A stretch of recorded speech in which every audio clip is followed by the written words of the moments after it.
Hi hello അസ്സലാമു അലൈക്കും. ഇന്ന് ഞാനിതാ വന്നത് ഗോതമ്പ് പൊടിയും ചെറിയ ഉള്ളിയും ഒരു മുട്ടയും വെച്ചിട്ട് നല്ല കിടിലം വെറൈറ്റി ബ്രേക്ക്ഫാസ്റ്റിൻ്റെ റെസിപ്പി ആയിട്ടാണ് കേട്ടോ. വളരെ എളുപ്പത്തിൽ ആർക്കും ഉണ്ടാക്കിയെടുക്കാൻ പറ്റിയ റെസിപ്പി, എല്ലാവർക്കും ഇഷ്ടപ്പെടും. അപ്പോൾ ഈ റെസിപ്പി എങ്ങനെ ഉണ്ടാക്കിയെടുത്ത് കണ്ടു നോക്കിയാലോ.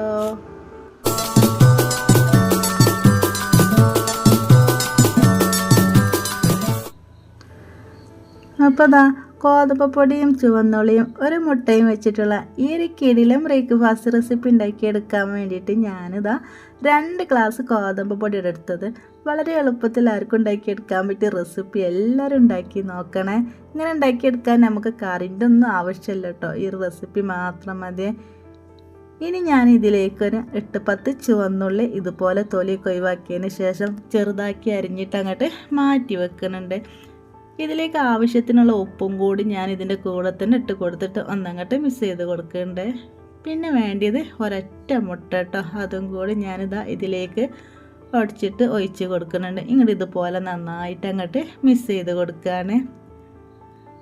രാവിലെയൊക്കെ എളുപ്പമാണ് കേട്ടോ ഈ റെസിപ്പി ഉണ്ടാക്കിയെടുക്കാൻ. അധികം അരച്ചിട്ട് റെസ്റ്റ് ചെയ്യാനൊന്നും വെക്കേണ്ട ആവശ്യമില്ലേ. ഇനി ഇതിലേക്ക് ആവശ്യത്തിനുള്ള വെള്ളം കൂടി ഒഴിച്ച് കൊടുക്കുന്നുണ്ട്. കുറേശ്ശെ ഇങ്ങനെ വെള്ളം ഒഴിച്ച് കൊടുക്കണേ. അധികം അങ്ങോട്ട് ലൂസ് ആവാനും പറ്റില്ല, അധികം അങ്ങനെ ടൈറ്റ് ആവാനും പറ്റില്ല. ആ ഒരു രീതിയിലിട്ട് മാവ് നമുക്ക് കിട്ടേണ്ടത്. ഏകദേശം ഒരു ഗ്ലാസ് വെള്ളം ഞാൻ ഒഴിച്ച് കൊടുത്തിട്ട് ഇതുപോലെ നന്നായിട്ട് അങ്ങോട്ട് ഇളക്കി കൊടുത്തതിന് ശേഷം ഞാനൊരു മിക്സിൻ്റെ ജാർ എടുത്തതിന് അയക്കിയൊരു മാവ് അങ്ങോട്ട് ഒഴിച്ച് കൊടുക്കുകയാണ് കേട്ടോ. ഇനി നന്നായിട്ട് അങ്ങോട്ട് അരച്ചെടുക്കുക ചെയ്യുന്നത്. ഈ ഒരു സമയത്തിൻ്റെ വീഡിയോ കണ്ട് നിങ്ങൾക്ക് ഇഷ്ടപ്പെടുകയാണെങ്കിൽ ഇപ്പം തന്നെ ഒരു ലൈക്ക് ചെയ്യണേ. പുതിയ കൂട്ടുകാർ കാണേണ്ട സബ്സ്ക്രൈബ് ചെയ്യാനും മറക്കരുത്. അങ്ങനെ ഈ ഒരു പാത്രത്തിലേക്ക് നന്നായിട്ട് ഇങ്ങോട്ട് അരച്ചിട്ട് ഒഴിച്ച് കൊടുക്കുന്നുണ്ട്. ഇതിലേക്ക് വെള്ളമൊന്നും നമ്മൾ അധികം ഒഴിച്ച് കൊടുക്കരുത് കേട്ടോ. കണ്ടില്ലേ, ഈ ഒരു അളവിലായിട്ട് മാവ് കിട്ടിയിട്ടത് ആ ജാറ് നന്നായിട്ട് ഇങ്ങോട്ട് കൈ കൊണ്ട് പഠിച്ചെടുത്തേക്കാണ്. അങ്ങനെ 2-3 മിനിറ്റ് നേരം ഞാൻ അങ്ങോട്ട് റെസ്റ്റ് ചെയ്യാൻ വേണ്ടിയിട്ട് മാറ്റി വെക്കുന്നുണ്ട്. ആ ഒരു സമയത്ത് ഒരു ഫാൻ അടുപ്പത്ത് വെച്ചിരുന്നു കേട്ടോ. അതിന് കുറച്ച് വെളിച്ചെണ്ണ ഒഴിച്ച് കൊടുക്കുന്നത്.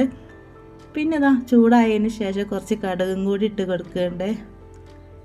കടുക് പൊട്ടിപ്പൊരിഞ്ഞതിന് ശേഷം കുറച്ച് കറിവേപ്പിലയും കൂടിയും ഇതിൻ്റെ കൂടെ തന്നെ ചെറുതായി അരിഞ്ഞിട്ടിട്ട്, നിർബന്ധമൊന്നുമില്ല, അരിയാണെങ്കിൽ അരിഞ്ഞാൽ മതി. ചെറുതാക്കി അരിഞ്ഞിട്ടാണ് ഇട്ട് കൊടുക്കുന്നത്.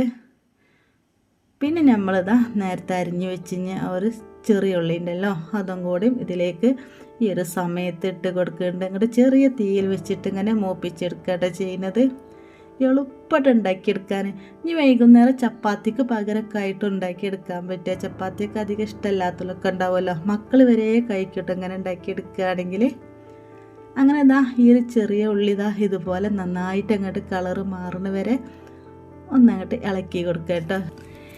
ഇനി ഇതിലേക്ക് ഒരു ചുവന്ന മുളക് ഇതുപോലെ വളരെ നൈസായിട്ട് അരിഞ്ഞിട്ട് അതും കൂടി ഇട്ട് കൊടുക്കുന്നുണ്ട്. ഇത് ഓപ്ഷണലായിട്ട് നിങ്ങൾക്ക് എരിവ് വേണമെന്നുണ്ടെങ്കിൽ അതില്ലെങ്കിൽ പ്രശ്നമൊന്നുമില്ല. ഒരു നുള്ള മഞ്ഞൾപ്പൊടിയും കൂടിയും ഇതിലേക്ക് ഇട്ട് കൊടുത്തതിന് ശേഷം നന്നായിട്ട് അങ്ങോട്ട് ഇളക്കിയെടുക്കുന്നുണ്ട്. ചെറിയ തീയിൽ വെച്ചിട്ട് വേണം നമ്മൾ ഇതുപോലെ ഇളക്കിയെടുക്കാൻ, അല്ലെങ്കിൽ ഉള്ളിയൊക്കെ കരിഞ്ഞു പോകാൻ സാധ്യത ഉണ്ട്. ഇതുപോലെ ഇളക്കിയെടുത്തതിന് ശേഷം കണ്ടില്ലേ, ഇതേപോലെ അങ്ങോട്ട് നമുക്ക് നെരിഞ്ഞിട്ട് ഇങ്ങോട്ട് കിട്ടുക. ഈ ഒരു സമയത്താണ് നമ്മളത് വാങ്ങിയിട്ട് നേരത്തെ അരച്ച് വെച്ച് ആ ഒരു മാവിലേക്ക് ഇട്ട് കൊടുക്കേണ്ടത്. ചെറിയ ചൂടോട് കൂടി തന്നെ ഇട്ട് കൊടുക്കുക. ഇതുപോലെ നന്നായിട്ട് അങ്ങോട്ട് അങ്ങോട്ട് ഇളക്കി കൊടുക്കുക കേട്ടോ. അടിപൊളി ടേസ്റ്റായിട്ട് ഇങ്ങനെ ഉണ്ടാക്കിയെടുക്കുമ്പോൾ ഞാൻ ഇടയ്ക്കിടയ്ക്ക് ഉണ്ടാക്കുന്ന ഈ ഒരു കിടിലം ബ്രേക്ക്ഫാസ്റ്റാണ്. രാവിലെയൊക്കെ മക്കൾ വരെ കഴിച്ച് പോകട്ടെ ഇങ്ങനെ ഉണ്ടാക്കിയെടുത്താൽ. ഇനി ഒരു പാൻ അടുപ്പത്ത് വെച്ചതിനേക്ക് കുറച്ച് എണ്ണ ജസ്റ്റ് അങ്ങോട്ട് തോർത്ത് കൊടുത്തതിന് ശേഷം ഓരോ താവി മാവ് ഇതുപോലെ ഇങ്ങനെ ഒഴിച്ച് കൊടുക്കുകയാണ്. നിങ്ങൾക്ക് എത്ര കട്ടി വേണം അതിനനുസരിച്ച് ഒഴിച്ച് കൊടുക്കുക കേട്ടോ. ചെറിയൊരു കട്ടിയോട് കൂടിയായിട്ട് ഈ ഒരു മാവ് ഒഴിച്ച് കൊടുക്കുന്നത്. കട്ടിയില്ലാതെ വേണമെങ്കിൽ അങ്ങനെയും ചെയ്തെടുക്കുക. ഇതുപോലെ ഒരു മൂടി വെച്ചതിന് ശേഷം ഒന്നങ്ങോട്ട് മൂടി തുറക്കുക. ഇതിൻ്റെ മുകളിൽ കുറച്ച് നെയ്യോ അല്ലെങ്കിൽ ഓയിലോ എന്തായാലും പ്രശ്നമില്ല. ഇതുപോലെ അങ്ങോട്ട് തേച്ച് കൊടുത്തതിന് ശേഷം ഒന്നങ്ങോട്ട് മറിച്ചിട്ട് കൊടുക്കുകയാണ്. മറിച്ചിട്ടിട്ട് ഒന്നങ്ങോട്ട് കളർ ഇങ്ങനെ മാറി വരുമല്ലോ. ആ ഒരു സമയത്ത് നമ്മൾ ഈ ഒരു കിടിലൻ ബ്രേക്ക്ഫാസ്റ്റ് റെഡി ആയേനെ. വളരെ എളുപ്പമാണ് ഇവിടെ ഉണ്ടാക്കിയെടുക്കാൻ. അങ്ങനെ ഞാൻ അടുത്തത് ഇതുപോലെ തന്നെ ഉണ്ടാക്കിയെടുക്കുകയാണ്. ഒരു വട്ടെങ്കിൽ ഇതുപോലെ ഉണ്ടാക്കി നോക്കണേ, അതിൻ്റെ ടേസ്റ്റ് വേറെ തന്നെയാണ് കേട്ടോ. നിങ്ങൾക്ക് കറിവേപ്പില മല്ലിച്ചപ്പൊക്കെ വേണമെങ്കിലും ഈ ഒരു മാവിലേക്ക് ഇടാം കേട്ടോ. നല്ല ടേസ്റ്റാണ്. നമ്മൾ മല്ലിച്ചപ്പ് അധികം ഇഷ്ടമല്ലാത്തതുകൊണ്ടാണ് ഞാൻ മല്ലിച്ചപ്പ് ഇതിലേക്ക് ഇടാഞ്ഞത്. ഇതുപോലെ നന്നായിട്ട് ഇങ്ങനെ ഇളക്കി കൊടുക്കണേ.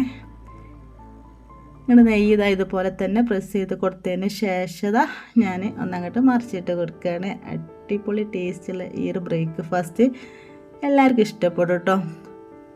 ചെറിയ തീയിൽ വെച്ചിട്ട് വേണം കേട്ടോ ഈ ഒരു ബ്രേക്ക്ഫാസ്റ്റ് ഉണ്ടാക്കിയെടുക്കാൻ. അപ്പോൾ നമുക്ക് ആ കറക്റ്റിൽ തന്നെ വന്ന് കിട്ടുള്ളൂ. കണ്ടില്ലേ, ഈ ഒരു ചൂടോടുകൂടി കഴിക്കുമ്പോൾ അതിൻ്റെ ടേസ്റ്റ് വേറെ തന്നെയാണ്.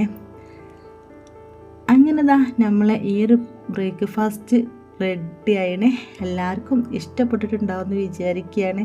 ഇഷ്ടപ്പെടുകയാണെങ്കിൽ നമ്മളെ വീഡിയോക്ക് എല്ലാവരും ലൈക്ക് ചെയ്യണേ. പുതിയ കൂട്ടുകാർ കാണേണ്ടത് സബ്സ്ക്രൈബ് ചെയ്യാനും മറക്കരുത്. ഇതുപോലൊക്കെ ഉണ്ടാക്കി നോക്കിയിട്ട് അഭിപ്രായങ്ങളൊക്കെ നമ്മളെ കമൻറ്റ് ബോക്സിൽ അറിയിക്കണേ. ഇതുപോലെ വളരെ ഈസി ആയിട്ട് ഉണ്ടാക്കിയെടുക്കാൻ പറ്റിയ ഒരുപാട് റെസിപ്പികൾ നമ്മുടെ ചാനലിലുണ്ട് കേട്ടോ. കാണാത്തവരെ കണ്ട് നോക്കണേ. അപ്പോൾ ഇന്നത്തെ വീഡിയോ ഇത്ര തന്നെ ഉള്ളൂ കേട്ടോ. ഇതുപോലത്തെ നല്ല നല്ല റെസിപ്പികളൊക്കെ ആയിട്ട് ഇനിയും വരാം. അതുവരെ